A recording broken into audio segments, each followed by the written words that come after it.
আগামী শুক্রবার রোহিঙ্গা ক্যাম্প পরিদর্শনে যাচ্ছেন জাতিসংঘ মহাসচিব ও প্রধান উপদেষ্টা।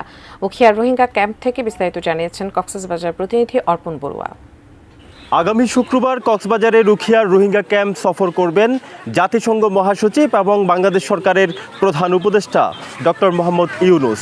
এই সফরকে ঘিরে রোহিঙ্গা ক্যাম্পে যারা রোহিঙ্গারা বসবাস করছেন দীর্ঘ দিন ধরে, তাদের মাঝে নতুন আশার সঞ্চার ঘটেছে। তারা মনে করছেন এই সফরটি আসলে তাদের জন্য অনেক বেশি গুরুত্বপূর্ণ এবং তাদের যে সকল চাওয়া পাওয়া আছে নিজ দেশে ফিরে যাবার যে বিষয়টি, সেই দাবিটি আসলে আন্তর্জাতিক সম্প্রদায়ের কাছে অর্থাৎ জাতিসংঘের কাছে পেশ করার নতুন একটি সুবর্ণ সুযোগ তাদের কাছে এসেছে বলে তারা মনে করছেন। 2017 সালের আগস্টে মিয়ানমার সেনাবাহিনীর নিপীড়নের শিকার হয়ে বাংলাদেশের উখিয়া এবং টেকনাফের 33টি ক্যাম্পে আশ্রয় নিয়েছিলেন 10 লক্ষাধিক রোহিঙ্গা এবং সেই রোহিঙ্গার সংখ্যা ইতিমধ্যে কয়েক মাসে মিয়ানমারের নিপীড়ন এবং মিয়ানমারের যে তাদের অভ্যন্তরীণ আরাকান আর্মির সাথে যে যুদ্ধাবস্থা, এই যুদ্ধাবস্থার পরেও কিন্তু 60 থেকে 70 হাজার রোহিঙ্গা বাংলাদেশে আশ্রয় গ্রহণ করেছে এবং প্রতি বছরেই এই রোহিঙ্গার সংখ্যা কিন্তু উখিয়া এবং টেকনাফ ক্যাম্পে বাড়ছে।